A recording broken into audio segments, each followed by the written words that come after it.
एकमेकाच्या गाडीवरती बसून कामाला जाणारा मराठा आणि ओबीसी समाज, दुपारच्या वेळेस एकमेकाच्या डब्यातली भाकरी खाणारा मराठा आणि ओबीसी समाज, संध्याकाळी कामावरून सुटल्यावरती एकाच हॉटेलमध्ये एकाच कब्बशीमध्ये चहा पिणारा मराठा आणि ओबीसी समाज, एकमेकाच्या सुखामध्ये निस्वार्थ भावनेनं जाणारा मराठा आणि ओबीसी समाज, एकमेकाचं सुतक सुद्धा पाळणारा मराठा आणि ओबीसी समाज, आज मात्र स्वतःच्या जातीविषयी एकमेकाच्या समोर अस्मितेची लढाई घेऊन उभा ठाकला गेलाय.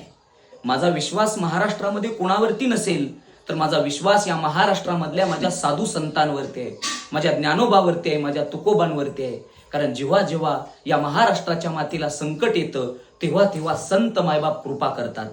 आणि आता जर कृपा नाही झाली तर खऱ्या अर्थानं एक दिवस असा येईल की मराठा आणि ओबीसी समाजाच्या स्मशानभूम्या सुद्धा वेगळ्या कराव्या लागतील.